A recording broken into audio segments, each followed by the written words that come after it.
කාගේ හරි වැරද්දක් දැක්ක ගමන් වැරද්ද කරපු කෙනාට නැතුව තැන අර කේලම් කියනවා කියන්නේ තැන කියවන මිනිස්සු ඕනේ තරම් ඉන්නවද නැද්ද ගම්වල?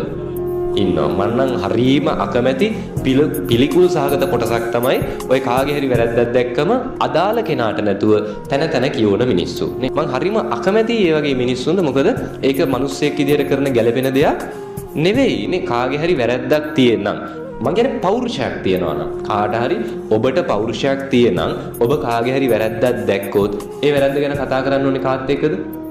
ඒ වැරද්ද කරපු කෙනා එක්කනේ. ඒක අපි වැරද්ද කරපු කෙනා එක්ක කතා කරන්න පෞරුෂයක් නැතුව නේ මේක තැන කියෝ යනවනම් ඒක ගැළපෙන දෙයක්ද?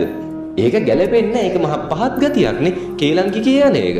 හරි මතක තියාගන්න වැරද්දක් දැක්කොත් මොකක් හරි වැරද්දක් අපිට ඒක හදන්න කියන හැඟීමක් තියෙනවනේ. සමහර වෙලාවට ඔය කේලම් කියන මිනිස්සුන්ගේ තියෙන එක ලක්ෂණයක් තමයි ඇත්තටම වැරදි කේලම් කියන අය දහන අයද?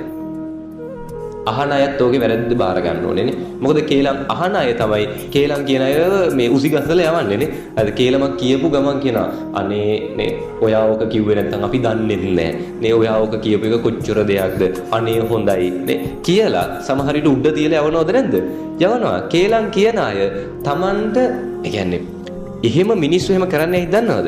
සමාජයෙන් Tamanට නොලැබිච්ච අවදානයක් Taman විසින් බලෙන් ගොඩනග ගැනීම සඳහා තමයි මොකද කරන්නේ?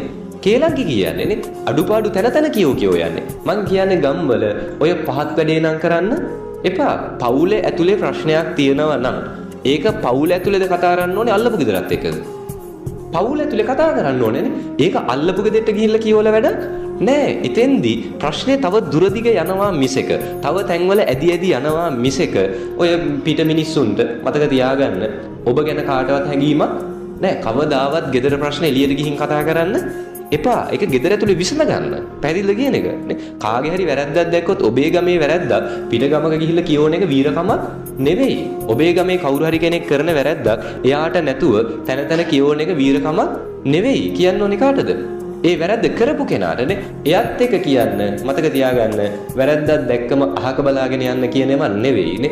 වැරද්ද කරපු කෙනා එක්ක අනිවාර්යෙන් කතා කරන්න ඕනේ නේ. ඒ කෙනාට පැහැදිලි කරලා දෙන්න ඕනේ. එයාට ඒක තේරුම් ගන්න බැරි නම් සමහර විට ගම වටේ කියවන එකෙන් අවේ කේලම් කියන අය මේ වැරදි දැක්කම කියෝ යද්දී ඒකට හේතු විදියට මොනවද කියන්නේ? ඔය ඉස්සෙල්ලම කේලම් කියන අය පළවෙනිටම කියන්නේ මොකද්ද?